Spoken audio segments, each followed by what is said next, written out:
श्रीमद्भगवद्गीता अथ षोडशोऽध्यायः। दैवासुरसम्पद्विभागयोगः।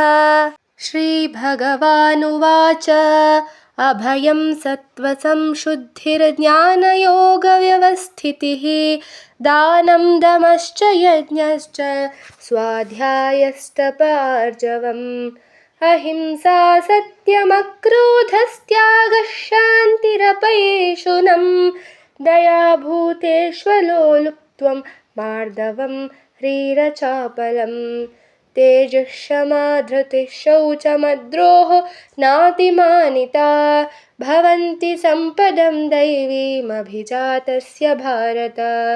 दम्भो दर्पोऽभिमानश्च क्रोधः पारुष्यमेव च अज्ञानं चाभिजातस्य पार्थसम्पदमासुरीं दैवी सम्पद्विमोक्षाय निबन्धायासुरीमता मा शुचः सम्पदं दैवीमभिजातोऽसि पाण्डव।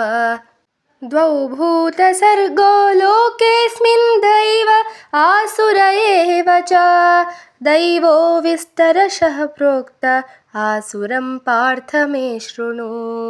प्रवृत्तिं च निवृत्तिं च जनाना विदुरासुराः न शौचं नापि चाचारो न सत्यं तेषु विद्यते असत्यमप्रतिष्ठं ते जगदाहुरनीश्वरम् अपरस्परसम्भूतं किमन्यत् कामहैतुकम् एतां दृष्टिमवष्टभ्य नष्टात्मानोऽल्पबुद्धयः प्रभवन्त्युग्रकर्माणः क्षयाय जगतो हिताः काममाश्रित्य दुष्पूरं दम्भमाना मदान्विताः मोहाद् गृहीत्वा सद्ग्राहान् प्रवर्तन्ते शुचिव्रताः चिन्तामपरिमेयां च प्रलयान्तामुपाश्रिताः कामोपभोगपरमायेतावदिति निश्चिताः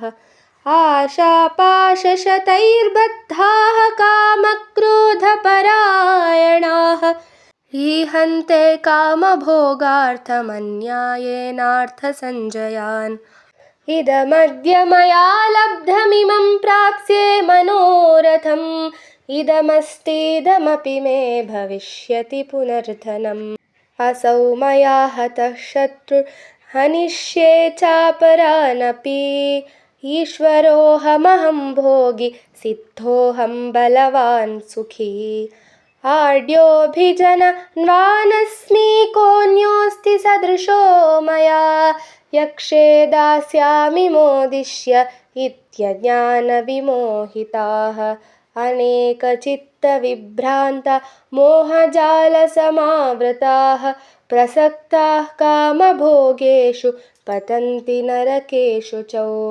आत्मसम्भाविताः स्तब्धा धनमानमदान्विताः यजन्ते नाम यज्ञैस्ते दम्भेनाविधिपूर्वकम् अहङ्कारं बलं दर्पं कामं क्रोधं च संश्रिताः मामात्मपरदेहेषु प्रद्विषन्तोऽभ्यसूयकाः तानहं द्विषतः क्रूरान् संसारेषु नराधमान् क्षिपाम्यजस्रमशुभानासुरीष्वेव योनिषु आसुरीं योनिमापन्ना मूढा जन्मनि जन्मनि मामप्राप्यैव कौन्तेय ततो यान्त्यधमां गतिम् त्रिविधं नरकस्येदं द्वारं नाशनमात्मनः कामः क्रोधस्तथा लोभस्तस्मादेतत्त्रयं